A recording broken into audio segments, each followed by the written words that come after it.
자, 이 파워포인트 자료에서 우리가 하려고 하는 거는 이렇게 삼각형이 주어져 있을 때 이 삼각형의 밑변을 받쳐주는 이렇게 경사면을 그리는 거죠. 그러니까 이렇게 대충 그리는 게 아니라 요 밑변에 정확하게 딱 붙게 이렇게 만드는 건데, 이런 거는 지금 이제 삼각형 도형으로 그린 거기 때문에 도형 서식에서 그 내용을 살펴보게 되면은 이게 31도 기울어져 있다, 이런 걸 알 수 있기 때문에 이쪽에 도형을 그려서 그걸 31도 기울이면 이렇게 또 갖다 붙겠죠. 근데 그거를 정확하게 요 31도 기울어진 밑바탕을 그릴 수는 있지만 요 두 개를 정확하게 결합시키는 게, 눈대중으로 대충 결합시키는 게 아니라 기하적으로도 딱 밀착되게 이제 만드는 거는 이제 쉽지가 않습니다. 그리고 특히 이런 것 같은 경우에는 이것도 같은 삼각형처럼 보이긴 하지만 이 경우는 이제 전혀 다르죠. 이 경우에는 이쪽에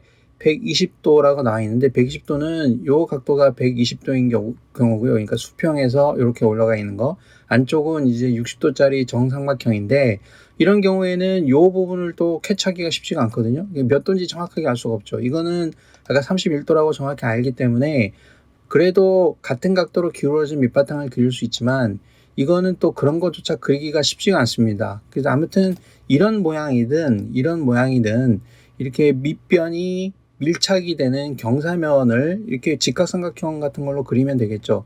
그래서 쭉 뭐 미끄러져 내려오는 걸 그린다거나 어떤 뭐 퍼즐을 그린다거나 조각 맞춤 같은 걸 그리거나 할 때도 쓸 수 있는 거기 때문에, 그러니까 미리 이렇게 임의의 삼각형이 있는 상태에서 이 경사면에 해당되는 밑변을 어떻게 그리는 게 좋은지 한번 확인해 보겠습니다. 자, 이런 경우에는 자, 일단 여기다가 작업을 해보죠. 이 삼각형에다가. 그럼 이제 원본을 하나 보관해 놓기 위해서 이건 놔두고 컨트롤 D를 눌러서, 여기에서 컨트롤 D를 눌러서 하나 복사를 해 놓겠습니다. 그러면은 자, 여기에다 이제 작업을 해야 될 텐데, 자, 이럴 때는 임의로 도형을 하나 그려줘요. 적당하게. 이 폭보다는 작게, 이런 식으로. 이거보다 더 넘어가면 나중에 의미가 없어집니다. 그리고 이런 작업을 할 때는 이 색깔은 상관없지만 윤곽선은 꼭 없애주세요. 윤곽선을 없애고, 자, 이렇게 두 가지 도형이 나왔죠. 그리고 전체를 이렇게 씌웁니다. 씌우고 도형 서식에서 도형 병합에서 일단 조각을 내요. 자, 조각을 내면 이런 식으로 그림이 다 산산조각이 납니다. 그렇죠? 그러면은 요 위에 있는 부분은 사실은 필요가 없는 거예요. 요 부분을 우리가 가져온 거기 때문에, 그래서 위에서 요거를 카피해서 그대로 그 위치에다가 붙여넣기 하면은 요 경사면이 정확하게 일치된 면을 만들 수 있습니다. 이 경우에는 또 문제가 있는 게, 이렇게 전체 면을 다 받쳐줄 수 있어야 되는데 요 폭만 작은 경우거든요. 자, 그럴 때는 여기를 클릭해서 요 끝 오른쪽 아래쪽에 있는 모서리 꼭지점을 잡아 다닐 때, 그냥 잡아 다니면 안 되고 이렇게 잡아 다니면은 경사가 흐트러지죠.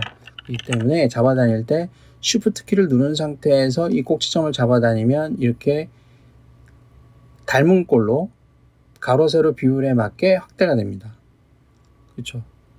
자, 이렇게 되면은 경사면이 밀착이 되면서 크기가 커지죠. 그럼 위쪽으로 한번 해볼게요. 위쪽으로는 이제 이쪽 면을 잡아다니면 될 텐데 Shift 키를 누르고 이 모서리를 잡아다닙니다. 그러면 이게 또 문제가 생기는 게, 이 점을 고점으로 해서 고정점으로 해서 사이즈가 커지기 때문에 이게 또 나중에 이거를 움직여서 이쪽에서 밀착시키는 면은 수동으로 맞춰야 되기 때문에 정확하게 정밀하게 일치할 수가 없어요. 그러니까 이런 식으로 또 하면 안 되겠죠. 그러니까 자, 일단 이런 식으로 반쪽으로 확대를 해줍니다. 이런 건 확실하게 커졌죠. 자, 그 다음에는 이거를 또 만약을 대비해서 한값비를 복사를 해 놓고요.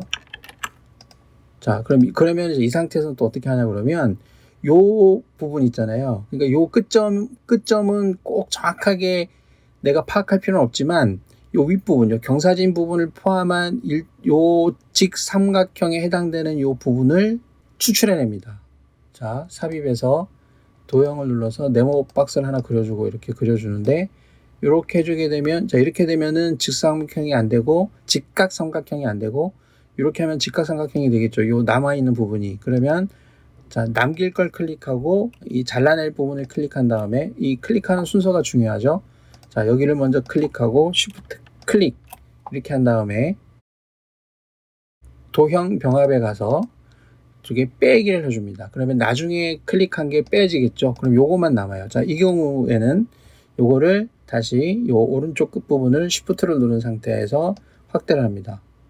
그럼 다시 돌아가죠. 그럼 이 부분을 해볼게요. 이 부분을 여기를 누른 상태에서 Shift 키를 누르고 쭉 당겨봅니다.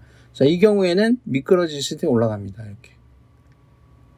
자, 이렇게 완성이 된 거예요. 그러면은 이쪽 밑변에 정확하게 딱 달라붙는 경사면이 있는 도형을 아래쪽에 그릴 수 있죠. 그러면 이 도형을 변형을 시켜서 이 아래쪽 부분은 뭐 이렇게 더 다른 모양으로 더 이렇게 변형을 시키면 되겠죠. 뭐 물결 모양으로 만들어낼 수도 있고 이런 식으로 만들게 되면은 기존에 이미 만들어진 기울어진 삼각형 밑으로 정확하게 밀착되는 경사면을 그릴 수 있게 됩니다. 그래서 이런 걸 이용하면은 좀 쉽게 다양한 도형들을 결합하는 그런 요령을 발견해낼 수 있을 것 같습니다.